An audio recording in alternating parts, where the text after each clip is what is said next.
Muy buenos días, apreciados colegas en el Ministerio Pastoral. Es para mí un verdadero privilegio estar con ustedes en esta ocasión compartiendo un tema de mucha actualidad para nosotros en el mundo entero y de forma particular en nuestro país, Venezuela, como es el caso del culto a la personalidad. Realizaremos una revisión desde la perspectiva bíblica e histórica. Como propósito para esta pequeña conferencia, me he propuesto lo siguiente: crear conciencia en la comunidad pastoral y de fe acerca del peligro social, político, económico y espiritual que se genera en una sociedad a causa de dar lugar al culto a la personalidad. Por razones de tiempo, simplemente haré una semblanza del tema. Existe muchísima información al respecto. Sin embargo, la expectativa mía es simplemente un nivel introductorio, de tal manera de despertar el interés en ustedes como comunidad pastoral para continuar ahondando en el tema. Para alcanzar el propósito de nuestra conferencia en esta ocasión, me he planteado los siguientes temas. En primer lugar, la definición de lo que es el culto a la personalidad. En segundo lugar, el culto a la personalidad en la Biblia. En tercer lugar, personajes históricos, íconos. En cuarto lugar, nuestra realidad nacional. En quinto lugar, ¿qué nos dice la Biblia? Y por último, una reflexión final.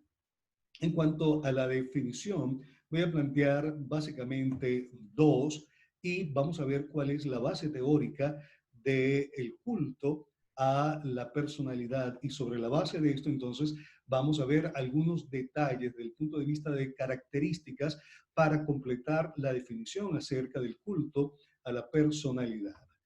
Se entiende como la ciega inclinación ante la autoridad de algún personaje, ponderación excesiva de sus méritos reales, conversión del nombre de una personalidad histórica en un fetiche. Otra definición nos dice que el culto a la personalidad es un fenómeno masivo de seguidismo, adulación y obediencia constante a un individuo que se ha erigido líder de un movimiento o estamento determinado, normalmente extendiéndose al ámbito de un país entero como mínimo.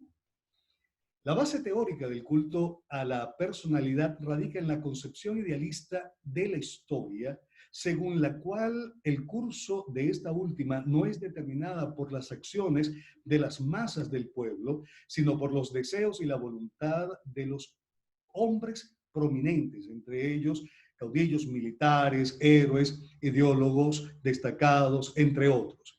Es propio de diversas escuelas idealistas atribuir un valor absoluto al papel de las personalidades eminentes en la historia. Como características, y es bueno que fijemos esto en la medida de lo posible, para que podamos tener este panorama global acerca del culto a la personalidad y podamos ver si nosotros como país estamos inmersos en una situación como esta del culto a la personalidad.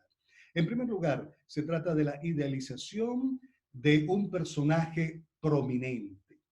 Segunda característica, concentración de poder en una sola persona. Esto lo podemos llamar autoritarismo. Tercera característica, seguimiento a ultranza por parte de las masas. Podríamos llamarlo sumisión. Cuarta característica, actitud acrítica y cómplice de sus seguidores. Es decir, nadie cuestiona absolutamente nada al líder.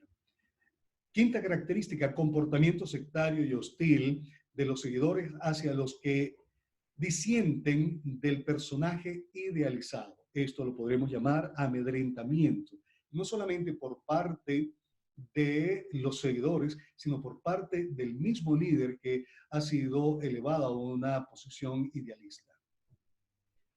Otra característica es el uso de la simbología e íconos que recuerdan a ese líder. Todos son regímenes totalitaristas. Otra característica importante es que no hay rendición de cuentas de ninguna naturaleza. Una característica muy importante es que hay migración hacia el mundo religioso. Esto es lo que se conoce con el nombre de apoteosis, que significa la deificación de la persona que en un primer momento ha sido idealizada. Ahora pasa a una posición divina. Finalmente, se trata de un culto al ego, lo que podemos llamar egolatría.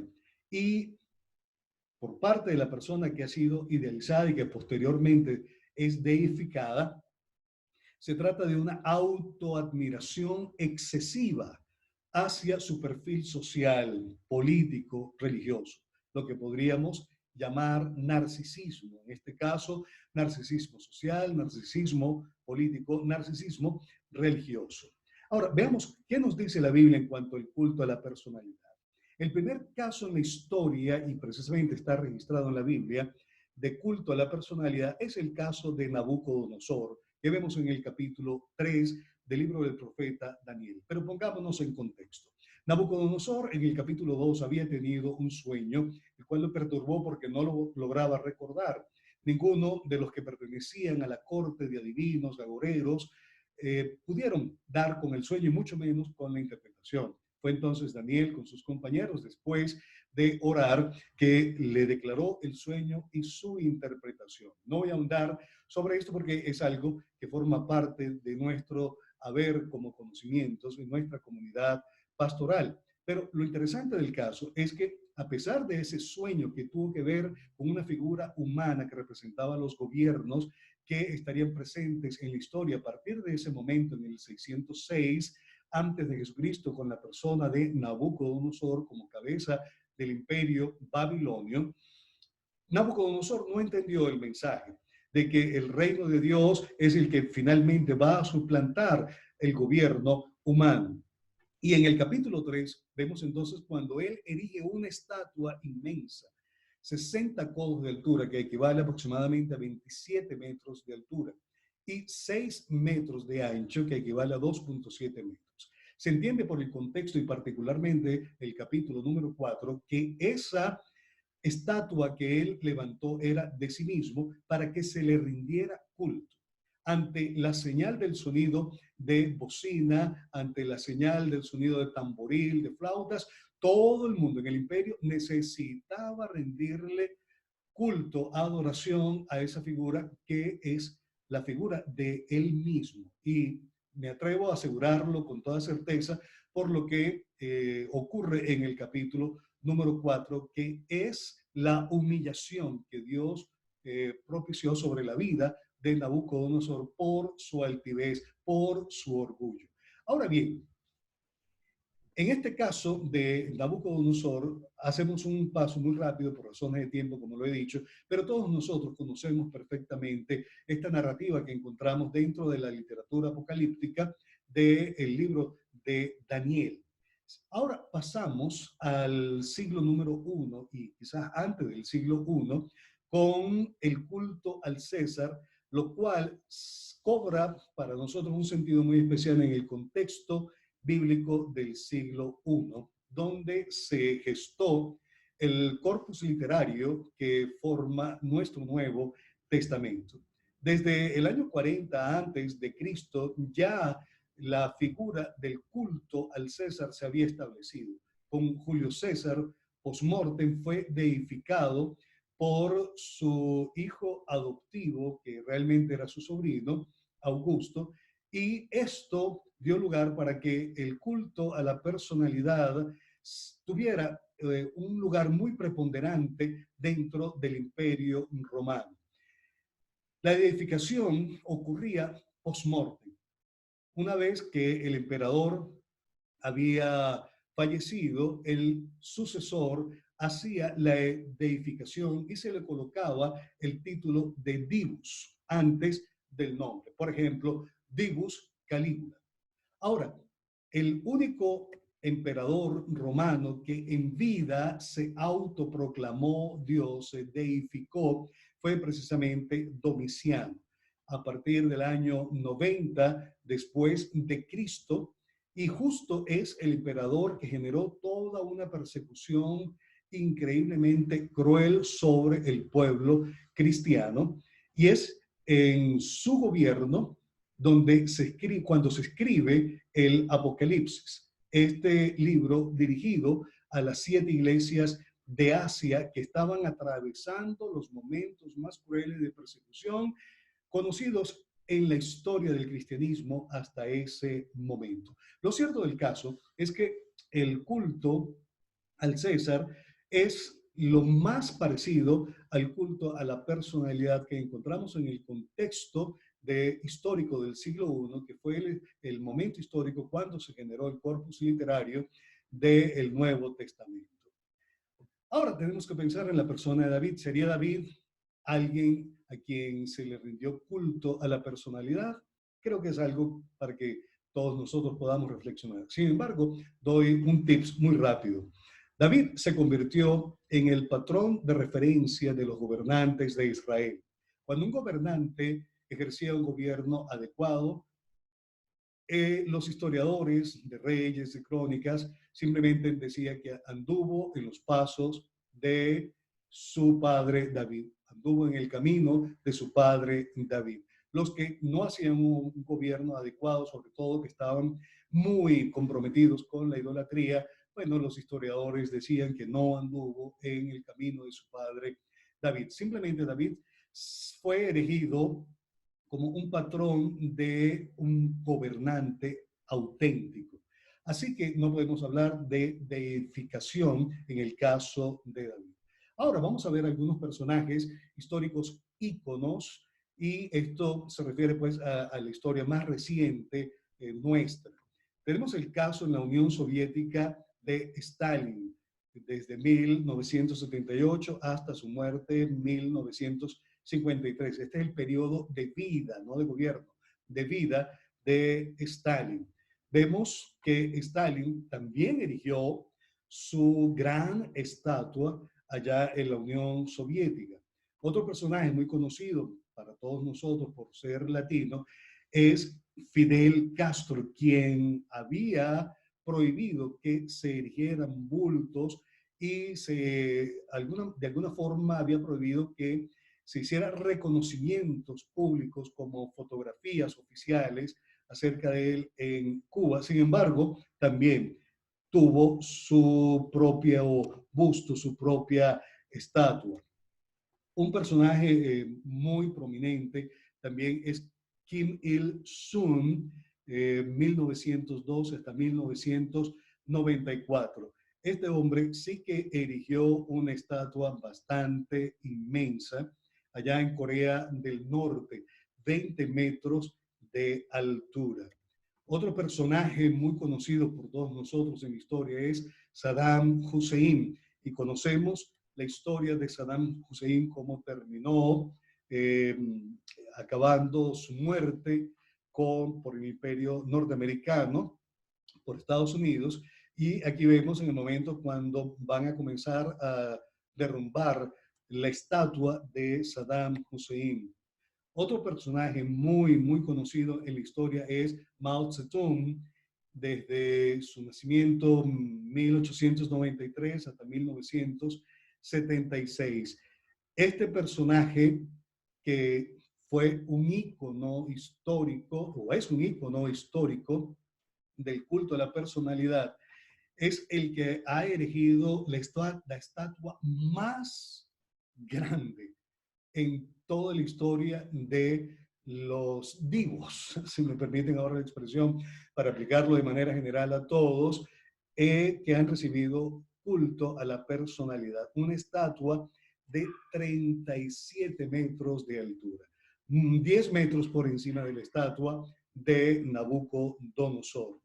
Otro personaje es Muhammad el-Gaddafi, 1942 al 2011. También tenía su propia estatua, su bulto. Ahora, lo que podemos ver es que la historia ha estado llena de personajes que han recibido estos títulos de seres inmortales en cierta medida, al ser deificados, porque todos de alguna manera trascienden al mundo religioso. Sin embargo, ahora en nuestra realidad nacional tenemos que pensar en esto con mucho detalle. Nuestra realidad nacional es que tuvimos un presidente, Hugo Rafael Chávez Frías, que emergió en un contexto de intentona golpista y luego de ser liberado por sobreseírse su causa por parte del presidente Rafael Caldera, bueno, con todas las libertades que tenía, se planteó la posibilidad de ser presidente de la República por la vía electoral y así ocurrió. Y desde entonces hemos tenido la figura del presidente Hugo Rafael Chávez Frías establecida en nuestro país.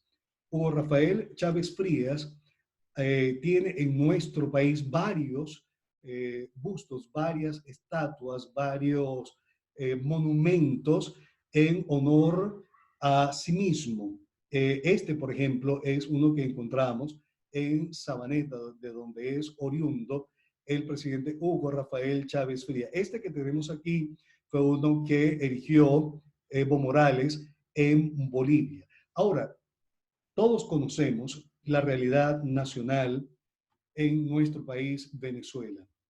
Si usted hace una revisión de las características que dimos acerca del culto a la personalidad, encontrará perfectamente que todo cuadra con el presidente Hugo Rafael Chávez Frías. Absolutamente cada característica va como anillo al dedo. E incluso esto de migrar al mundo religioso. Lamentablemente, después de la muerte del presidente Hugo Rafael Chávez Frías, se desató todo un movimiento idolátrico a su alrededor, como lo podemos ver en estas imágenes. Pero este movimiento religioso idolátrico llega a su clímax con lo que se conoce con el nombre del Chávez Nuestro. Y simplemente lo tenemos acá. No lo voy a leer por razones de tiempo, pero todos conocemos acerca de este lamentable hecho de recontextualización del Padre Nuestro que Jesús nos enseñó, aplicado específicamente a la vida del presidente Hugo Rafael Chávez Frías, conocido como el comandante eterno, como el redentor de los pobres. En fin, una serie de elementos que plasman una deificación de este personaje que fue presidente en nuestro país y que tiene íconos por todas partes a lo largo y ancho del territorio nacional. Por ejemplo, los ojos que están vigilando, en teoría, a todos los venezolanos. Esta es nuestra realidad nacional, mis queridos amigos, y es algo que nosotros necesitamos estar muy apercibidos. Es cierto que el chavismo es un movimiento político, por supuesto que sí, pero este movimiento político migró hacia el mundo religioso en gran parte de los seguidores de Chávez. Y necesitamos estar muy apercibidos respecto a esto porque hay muchos seguidores del chavismo que son cristianos evangélicos y que bien pudiera en un momento dado perder la perspectiva y entrar, sumergirse en ese río del culto a la personalidad. Solamente pues lo comento como algo a modo de advertencia para que abramos los ojos. Ahora bien, ¿qué dice la Biblia con respecto al culto a la personalidad desde el punto de vista de prevención? Bueno, debemos reconocer en primer lugar que hay un principio que encontramos en Salmos número 8, verso 3 hasta el verso 8, que nos dice que el hombre en el diseño de Dios tiene su justa dimensión. Dijo el salmista, cuando veo tus cielos, obra de tus dedos, la luna y las estrellas que tú formaste, digo, ¿qué es el hombre para que tengas de él memoria y el hijo del hombre para que lo visites? Le has hecho poco menor a los ángeles y lo coronaste de gloria y honra. Y sigue diciendo el salmista, le hiciste señorear sobre las obras de tus manos. Todo lo pusiste bajo sus pies, ovejas y bueyes, todo ello. Y asimismo las bestias del campo, las aves de los cielos, los peces del mar, todo cuanto pasa por los senderos del mar. Aquí vemos que en el diseño de Dios, el hombre tiene su justa dimensión. Debemos reconocer que es la corona de la creación. Sin embargo, si somos acuciosos desde el punto de vista exegético, debemos notar algo importante en este salmo, y es el verso número 1 y el verso número 9. Estos dos versos ponen límites al hombre. Veamos cómo dice el salmista: oh Jehová, Señor nuestro, cuán glorioso es tu nombre en toda la tierra. Has puesto tu gloria sobre los cielos. Por encima de la descripción que el salmista hace del hombre en el diseño de Dios, donde tiene su justa dimensión como corona de la creación, como el que se enseñorea en la creación de Dios, está el hecho de que Dios es supremamente por encima del hombre. Y luego en el verso número 9 dice el salmista: oh Jehová, Señor nuestro, cuán grande es tu nombre en toda la tierra. Aquí vemos entonces un principio hermenéutico, y es que ante la descripción que el salmista hace del hombre, eso está dentro de dos declaraciones importantes de quién es Dios. Su nombre es glorioso, su nombre es grande, y el hombre entonces tiene límites. El hombre no puede trascender a lo divino en lo absoluto, porque Dios es único. Y el salmista nos hace ver esto claramente. Un segundo principio que encontramos en la Biblia es que los dignatarios de las naciones deben alabar a Dios.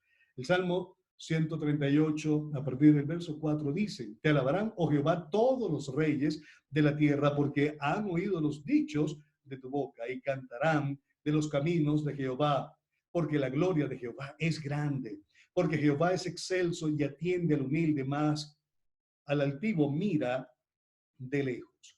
Por otro lado, en Salmos 148, el verso 11, que es un salmo que invita a toda la creación a adorar a Dios.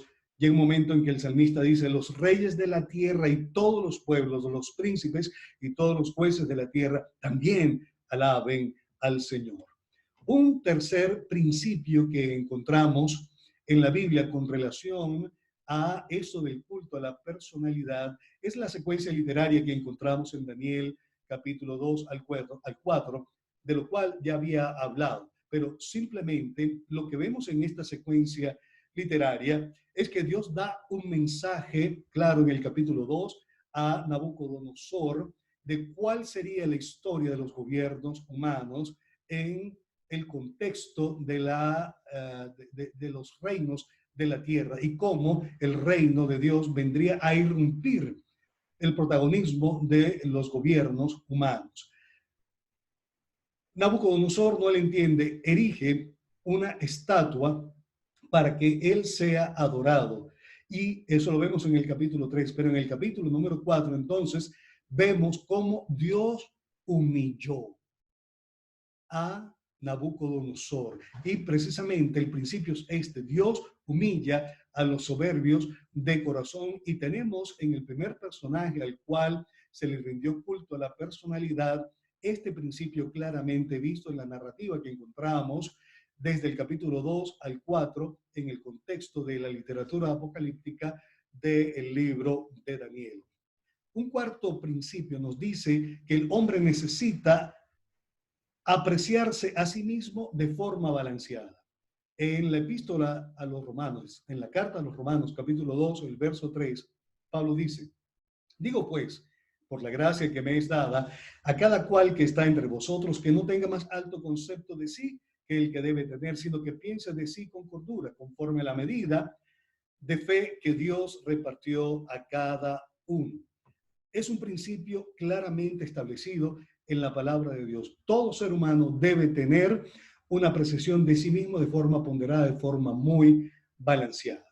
Un quinto principio es que Dios hace un claro llamado al hombre a conducirse con humildad y esperar ser exaltado por él. Y aquí encontramos entonces el texto en la carta a los Filipenses a partir del capítulo 2, verso 3. No hagáis nada por contienda o por vanagloria, antes bien con humildad, estimando cada uno a los demás como superiores a sí mismo, no mirando cada uno por lo suyo propio, sino cada cual también por lo de los otros. Haya pues en vosotros este sentir que hubo también en Cristo Jesús, el cual, siendo en forma de Dios, no estimó el ser igual a Dios como cosa a que aferrarse, sino que se despojó a sí mismo, tomando forma de siervo, hecho semejante a los hombres, y estando en la condición de hombre, se humilló a sí mismo, haciéndose obediente hasta la muerte y muerte de cruz. Por lo cual, Dios también le exaltó hasta lo sumo y le dio un nombre que es sobre todo nombre, para que en el nombre de Jesús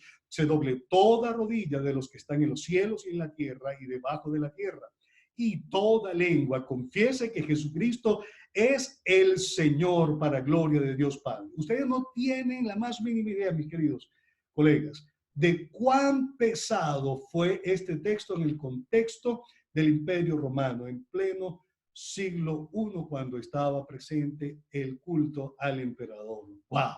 Dios llama claramente a que los hombres nos conduzcamos con humildad y esperar que Él sea el que nos exalte. Un sexto principio que encontramos en el contexto bíblico es uno muy curioso. El anticristo y su sistema, activo desde el siglo I, será la máxima representación histórica del culto a la personalidad.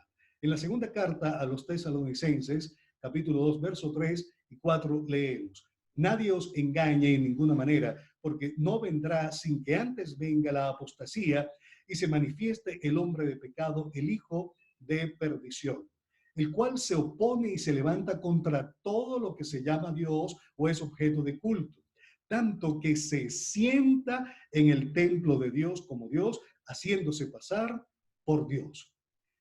Mis queridos hermanos, hemos tenido una trayectoria histórica donde personajes han perseguido de forma muy particular al pueblo de Dios. En el 606 a.C., Nabucodonosor.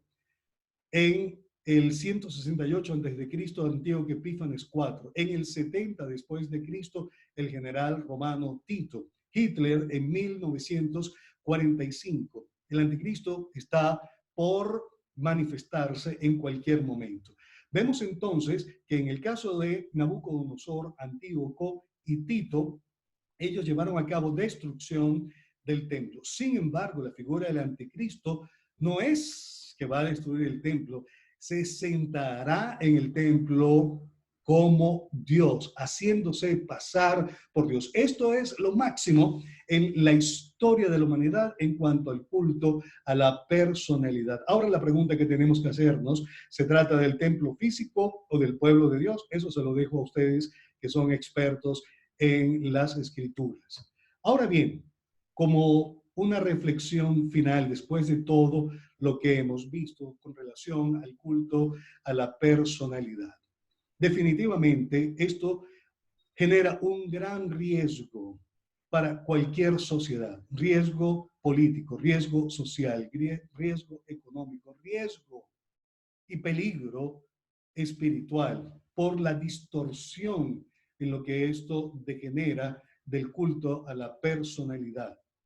Y tenemos que preguntarnos, ¿será que la comunidad pastoral también practica el culto a la personalidad? ¿Qué opina usted? Lamentablemente, cuando vemos algunos líderes a nivel mundial en América Latina y aquí en Venezuela, vemos que las características del culto a la personalidad están todas y cada una presentes en ella. Es muy cierto que tenemos que ver el contexto nacional en el que nosotros nos desenvolvemos, pero tenemos que ser autocríticos también en cuanto a nosotros como comunidad pastoral. ¿Será que nosotros estamos inmersos en este río del culto a la personalidad? ¿Cuántos pastores no hay que son idealizados aquí en Venezuela? ¿Cuántos pastores no hay que aglomeran, acumulan el poder en sí mismos y nadie más? ¿Cuántos pastores hay en Venezuela cuya feligresía los sigue a ciegas? son acríticos, incluso cómplices de atropellos y desmanes que llevan a cabo. ¿Cuántos pastores en nuestro país no tienen una autoadmiración a su liderazgo, un liderazgo personalista? Mis queridos hermanos, podemos pasar por todas las características y todas van a estar concentradas en algunas figuras contemporáneas de liderazgo pastoral en el mundo entero, en América Latina y en nuestro país. Simplemente dejo esta reflexión para todos nosotros como comunidad pastoral en la Gran Caracas, para que podamos abrir los ojos también nosotros y veamos si realmente estamos siendo fieles a Dios en darle la gloria a Él o simplemente nos estamos quedando nosotros con la gloria. Hermanos, bendiciones para todos, que la gracia y la paz de Dios sea con cada uno de nosotros.